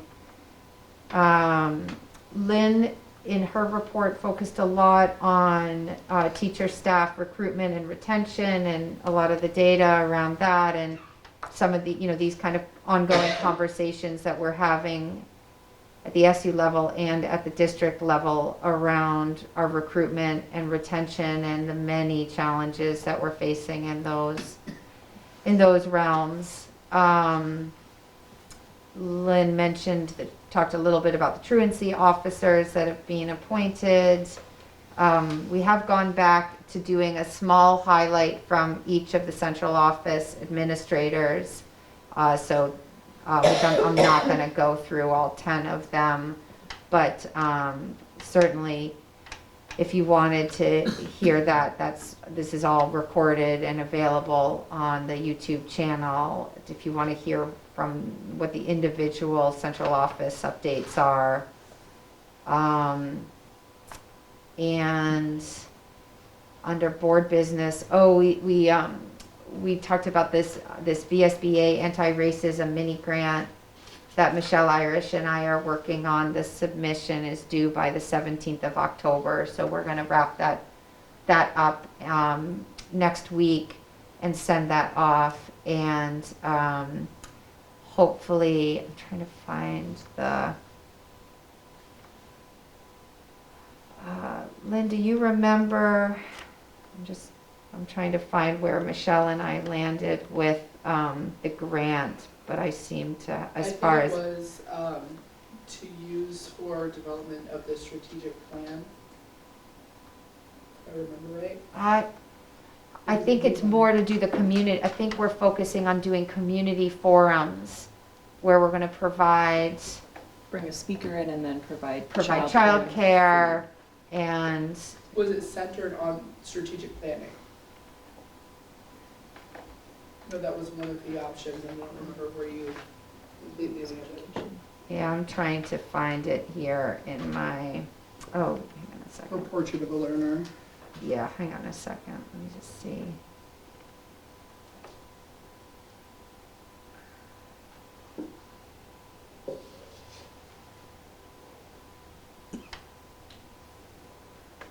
So, right, we're looking at a way, establish a vision to and engage the community, how we're gonna have, like, kind of establish partnerships between the board and the community, the superintendent and the community, I mean, all of us working on kind of equity issues and anti-racism work.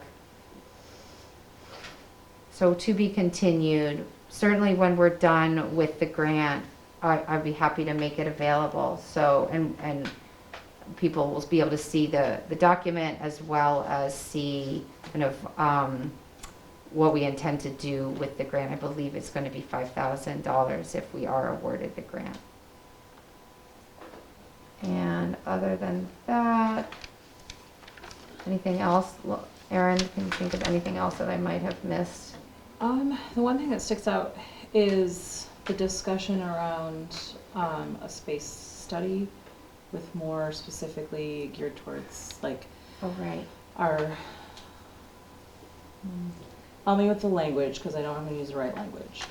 Like our Alternative yes, programs. Thank you. I wanted to Yes. use that, but I wasn't sure if that was the right lingo. So our alternative programs are struggling with space.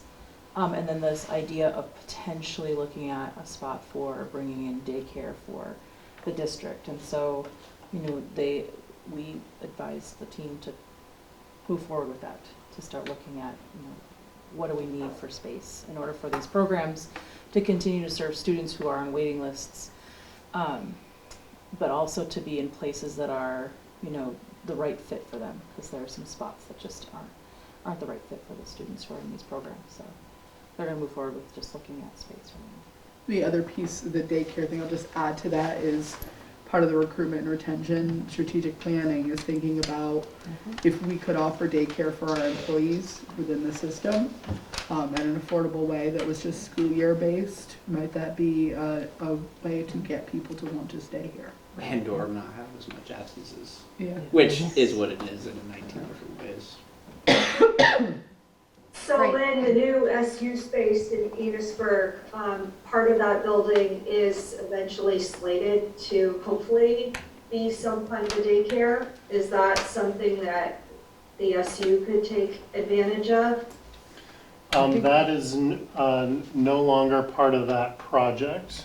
They were running into some pretty serious logistical problems around pickup and drop off right there on Main Street, as well as. I think it's been Space. resolved, if I'm not mistaken, but I don't know how recently you talked to Franklin County Industrial Development Corp. It's been within the last 2 weeks, but I will be Okay. seeing them tomorrow. I know Okay, that. yeah, because if not a daycare in that location, maybe that could be also used for some alternative student programs.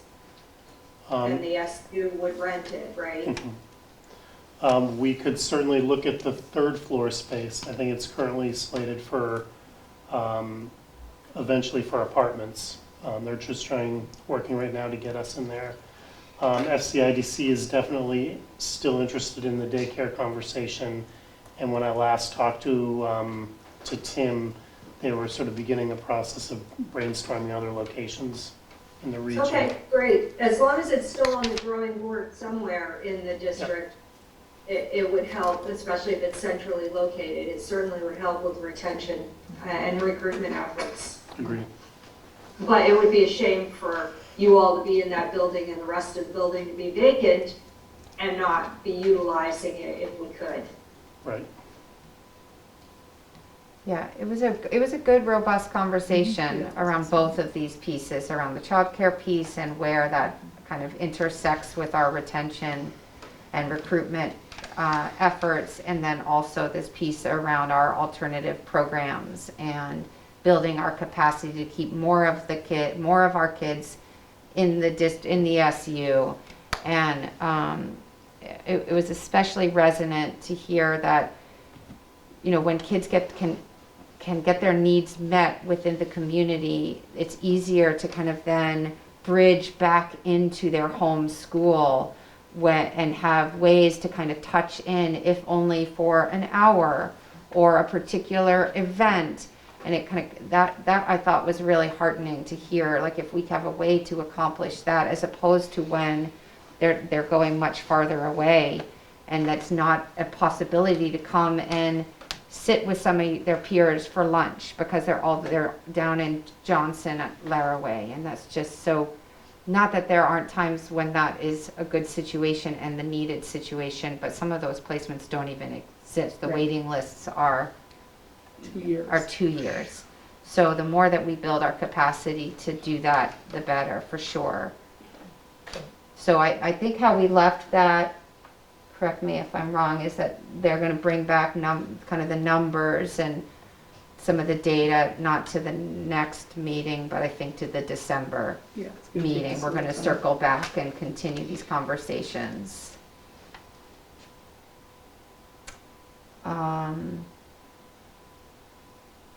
And yeah, and I think that's it. Oh, and then the other, Michelle Irish did talk a little bit about this, the work with Dr. Haslam. And there's an event coming up, I believe, on the 7th, on this Friday, for the kind of interrupting hate language and some of that work. It's about creating the conditions for all students to be successful, and we actually are kicking it off with 2 of our students they presented to our leadership team, and many of our leaders were like emotionally so touched by what they had to say. Like it got us. Yeah. Like, for them to talk about their experiences and what they need from us. Right. When hateful things are said in our schools, and it was just so powerful. We invited them to come and talk to all of our staff, so they'll be kicking us off. Great. And Dr. Haslam will be immediately following. So Michelle extended an invitation to board members if they wanted to come and attend that event on Friday. It begins at 8:30. I think the students are on for a half an hour, 45 minutes, and then Dr. Haslam goes until maybe 10:30, something like that. And it's at Enosburg High School. Auditorium. Yes. Okay, great. Okay. And so also under board business, we have superintendent evaluation, but I actually don't think that needs to be here because it's now kicked back to the SU I think you're looking at last week's meeting. board. Oh, right, I am, Do you have sorry. your resolutions report review? Yeah. Oh, I'm sorry, I was on the SU.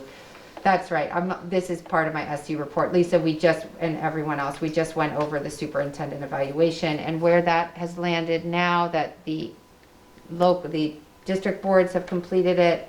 The SU board is going to revisit and finalize in November, and then we'll bring Lynn in to discuss the evaluation. So apologies for that mix-up. So now I'm looking at the correct agenda and not last week's SU agenda.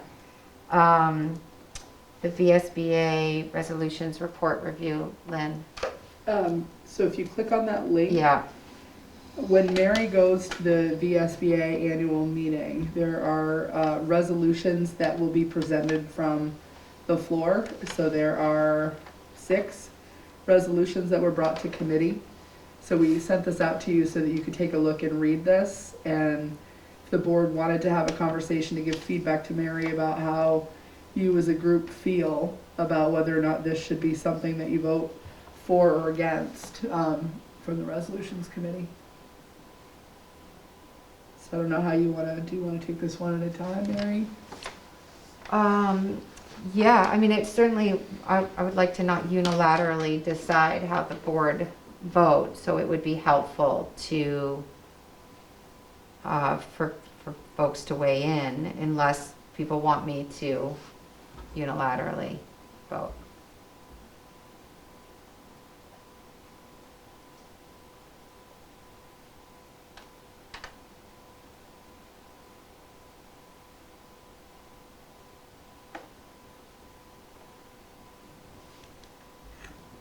I'm having trouble finding them again. Are they on Courtney's Google Docs? They're in the link in your agenda, Lisa, under board business. If you click the live link. Yep, got it, thank you. You're welcome. Just could not find it. Sorry, you're good.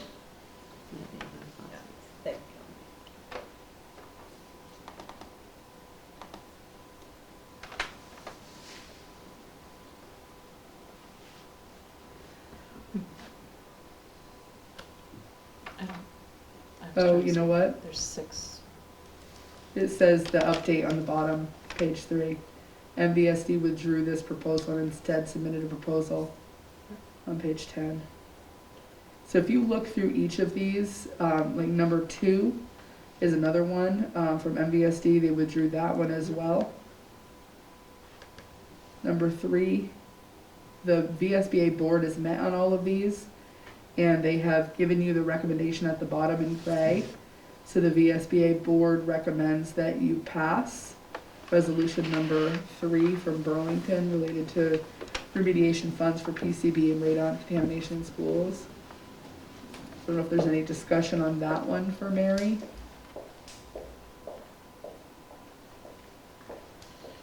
I'm just not sure if I should vote on these since they're directing the legislature to do certain things. Yeah. So I may abstain from voting on any of these. I think, Mary, I hear you, Lisa, and I understand why you would feel that would be necessary. I don't know if you're wanting to like get into the depth of a formal conversation, a formal vote, or are you wanting to go through these and see if anyone objects to following what the VSBA board recommendation is? I think the latter. Okay. I think that, I mean, in general, historically, we have voted the way the VSBA recommends. Okay. I mean, I think only over the years I've had one where I felt personally I wasn't on board with the VSBA's vote, but generally they seem to really align with where I think we land. But if any, so I'd say if folks read it through and have any strong objections, that would be helpful. Yeah. Otherwise, I'm generally inclined to vote according to the VSBA's stance on things. So any strong objection to number 3? The PCBs?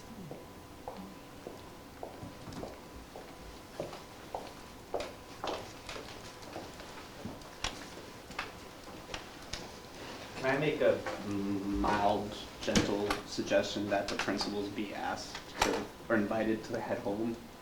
Absolutely. I'm just looking at, it doesn't seem like this is something that we need to respond to or be involved in. That's fine. Thanks. Just, I understand. It's all good. All good. Do you want to shift to 4? So are we all right with the third one? oh yeah. Okay. And then,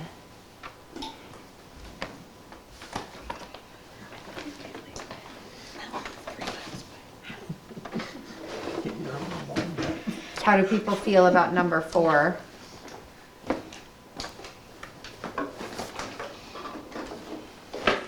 Makes sense. I'm just not gonna comment on any of these, if that's okay with all of you, because I'm sure they're gonna come up in my line of work. Okay, I understand, Lisa. Thanks. Yeah, of course, no problem.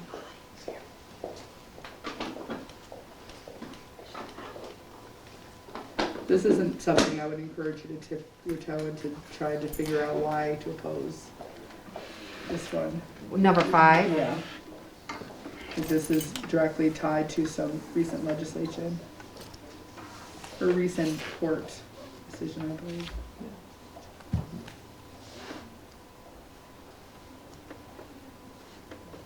So, Lynn, wait, that felt like that was kind of coded. Well, I'm rereading this, and so there was just a court decision about allowing use of public funds to pay for sectarian school. Right. And so we have now been instructed that we have to pay public dollars for rice, but I think I spoke before I read it completely thoroughly. So this might actually be saying that they just want to make sure at the very end that if we're doing that, that they have to follow all rules that public schools have to follow. Schools that are funded through the education fund. I'm pretty sure that's what VSBA is trying to say, Lynn, Yeah. because they certainly at this point can't, they can't say Don't not go for it. to allow Right. public funds to Right. go to independent schools. But those independent schools that public dollars will be going to, have to follow all the rules and regulations that the Vermont Agency of Education has for all schools. There Okay. cannot be exceptions. And that includes standards for admission, like special education, things like that they haven't typically had to do or follow the same rules, so. I believe so, because that was an argument that I heard a while back. But yes, so in the be it resolved clause, the VSBA is advocating, not telling. Right. So just giving advice. Any reluctance on that one?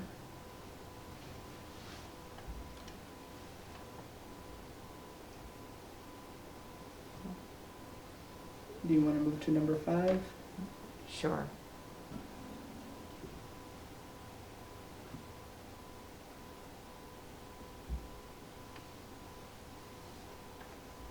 I mean, number 5 is, a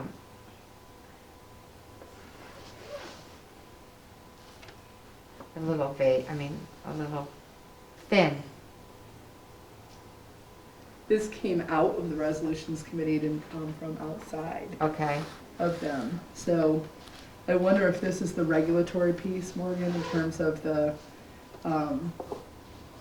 ed quality standards. We've heard Secretary French talk about having some regulatory minimum expectations for facilities and business functions and governance and things like that. So I wonder if that's where it's coming from.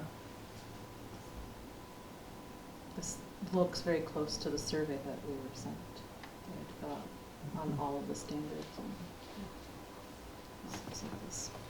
I'm just not totally understanding why all the other ones have so much text, and then this number 5 says, it says like it doesn't really tell me anything. I think what it's saying is that the VSBA is going to advocate with the agency that the VSBA should have significant input Yeah, on those quality standards. Okay. Because the AOE has signaled that they're going to develop those quality Right. standards and use those as a regulatory measure. sure. I just think they could have put a little Yeah. more meat in here to let us like contextualize Yeah. what we're actually voting on. It's awfully vague. Yeah. And the ones from the committee, I think, don't spend a lot of time on the whereases, Yeah, but the school boards that are trying to get that gotcha. resolution on are Yeah. gonna load up those. Right, okay. and then number 6 is in a similar vein. It's just saying, we believe, but don't Yeah. pay for it out of the education fund. Yeah. Okay, And then I think that's it. all right. So, do I have everyone's blessing to move forward as per the VSBA recommendations? And Lynn, do we need to make a motion and vote, or that's just, No, it was really just an informal poll to help guide you, because you've Okay. already been given the voting delegate. okay. And I have one, we're close, we're almost done. But I had one question, one thing that I forgot to ask when we were going over policy. So I know I'm backtracking to the beginning of the meeting, and I know we already passed them, and I don't think that really affects the motion and it having passed. But on this home study one, Morgan, you'll probably be the best person to answer this. At F23, the participation of home study students, this caught my eye in that 1, 2, 3, 4, in the 5th paragraph. By enrolling in a home study program, families choose not to access a publicly funded education.